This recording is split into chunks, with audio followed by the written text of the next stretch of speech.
Hola, este es el tercer video de la serie ¿Por qué el cristianismo? Les invito a ver el video anterior y el anterior para que puedan ver el hilo de tema que estamos llevando.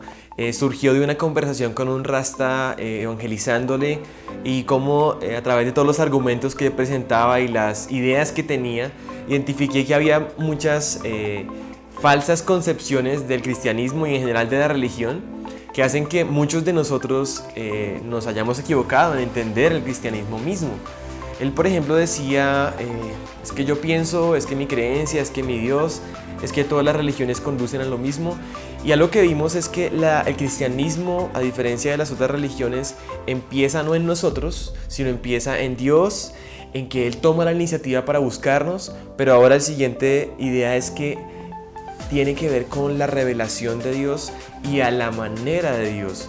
No es a nuestra manera, sino a la manera de Dios. No interesa cuán sincera pueda ser nuestra creencia, como algunas veces pensamos. Dios no se acomoda a tu idea que tengas de Él. De hecho, el primero y el segundo mandamiento dice no te harás ídolos o no tendrás dioses ajenos delante de mí. O sea, el Señor, el primer mandamiento dice que no comparte su gloria con nadie. O sea, Él no se rebaja a tu idea.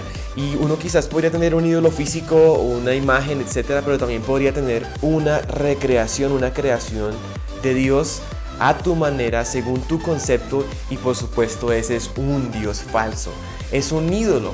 Por eso es tan importante entender cuál es la revelación de Dios y cómo nos acercamos a Él, a la manera de Él, o mejor dicho, cómo Él se acercó a nosotros. Como leímos en Génesis 3:7, cuando el hombre y la mujer pecaron, ellos lo que inmediatamente hicieron fue que sintieron vergüenza, se dieron cuenta que estaban desnudos y cosieron hojas de higuera y se cubrieron, se hicieron delantales, dice ahí. Y lo interesante es que el Señor les busca, pero al final de ese pasaje en Génesis 3:21 dice que Jehová Dios le hizo al hombre y a su mujer túnicas de pieles y los vistió. Entonces usted dirá, bueno, ¿y qué tiene que ver eso? Porque Dios no los dejó vestidos con hojas de higuera. Y quiero que pienses algo, precisamente las hojas de higuera son esos medios con los que nosotros intentamos cubrir esa vergüenza que produce nuestro pecado e intentamos arreglar las cosas por nuestra manera. Pero ¿saben qué es? ¿Qué hace Dios? Les quita eso y los viste de pieles de animales, y eso tiene un significado muy profundo. ¿Saben por qué? Porque el pecado no se cubre como nosotros pensamos que debemos hacerlo, quizás con buenas obras o con religión. El pecado se cubre a través de un sacrificio. Dios hizo una muerte sacrificial por primera vez en Génesis 3 para cubrir el pecado de Adán y Eva, y les mostró que el pecado se cubría de esa forma.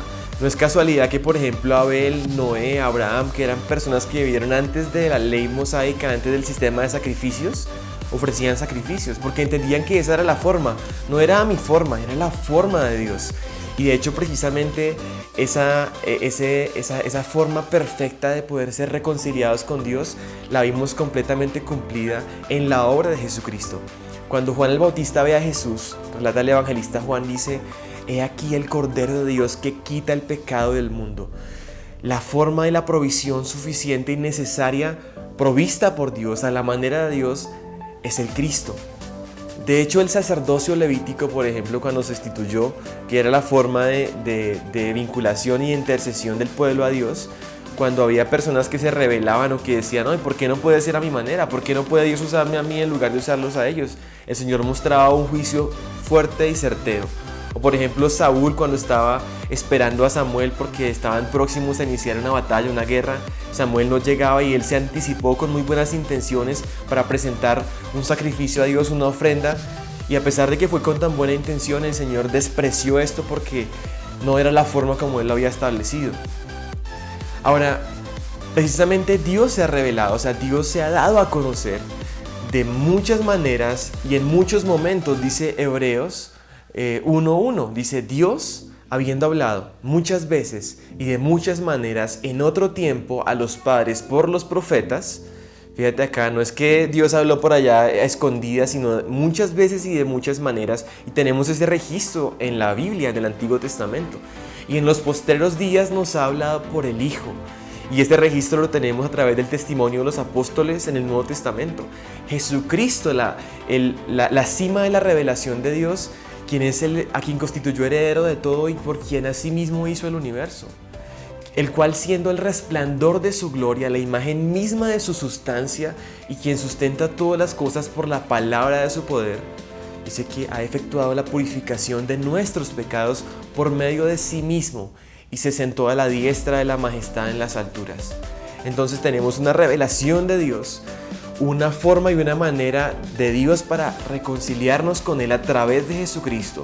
De hecho, dice 1 Timoteo 2:5 que hay un solo Dios y un solo mediador entre Dios y los hombres, Jesucristo hombre.